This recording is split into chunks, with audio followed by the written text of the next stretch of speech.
ପିଲାମାନେ ଆଜି ଆମେ ଉତ୍କର୍ଷ ଓଡ଼ିଆ କାର୍ଯ୍ୟକ୍ରମରେ କାର୍ଯ୍ୟପତ୍ରିକା 20 କ ବିଷୟରେ ଆଲୋଚନା କରିବା।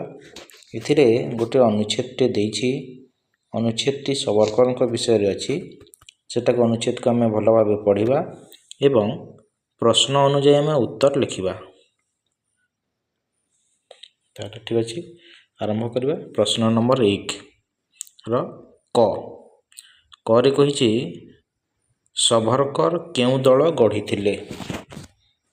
ଉତ୍ତର ହେବ ସଭରକର ମିତ୍ରମେଳା ଦଳ ଗଢ଼ିଥିଲେ।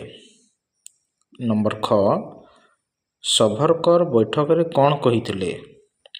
ସଭରକର ବୈଠକରେ କହିଥିଲେ ବିଲାତର ରାଣୀ ଆମ ଶତ୍ରୁ ଦେଶର ରାଣୀ ଅଟନ୍ତି। ଆମେ ତାଙ୍କ ବିୟୋଗରେ କାହିଁକି ଶୋକ ପାଳିବା?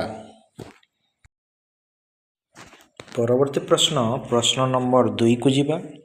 ପ୍ରଶ୍ନ ନମ୍ବର 2, ଅନୁଚ୍ଛେଦଟିରୁ ସର୍ବନାମ ପଦଗୁଡ଼ିକୁ ବାଛି ଲେଖିବା। ସର୍ବନାମ ପଦଗୁଡ଼ିକ ହେଲା ତାର, ସେଥିରେ, ସେ, ତାଙ୍କ, ଆମ, ଆମେ। ପରବର୍ତ୍ତୀ ପ୍ରଶ୍ନ ନମ୍ବର 3, ସେ କହିଲେ ବିଲାତର ରାଣୀ ଆମ ଶତ୍ରୁ ଦେଶର ରାଣୀ ଅଟନ୍ତି। ଆମେ ତାଙ୍କ ବିୟୋଗରେ କାହିଁକି ଶୋକ ପାଳିବା? ଏହି ବାକ୍ୟଗୁଡ଼ିକର ଉପଯୁକ୍ତ ବିରାମ ଚିହ୍ନ ଦିଅ। ଆମେ ଲେଖିବା ସେ କହିଲେ, କମା ଚିହ୍ନ ଦେବା। ତାପରେ ଉଦ୍ଧୃତ ଚିହ୍ନରୁ ଆରମ୍ଭ କରିବା। ବିଲାତର ରାଣୀ ଆମ ଶତ୍ରୁ ଦେଶର ରାଣୀ ଅଟନ୍ତି, ପୂର୍ଣ୍ଣଚ୍ଛେଦ। ଆମେ ତାଙ୍କ ବିୟୋଗରେ କାହିଁକି ଶୋକ ପାଳିବା, ପ୍ରଶ୍ନବାଚକ ଚିହ୍ନ ଏବଂ ଉଦ୍ଧୃତରେ ଆମେ ତାକୁ ବନ୍ଦ କରିବା।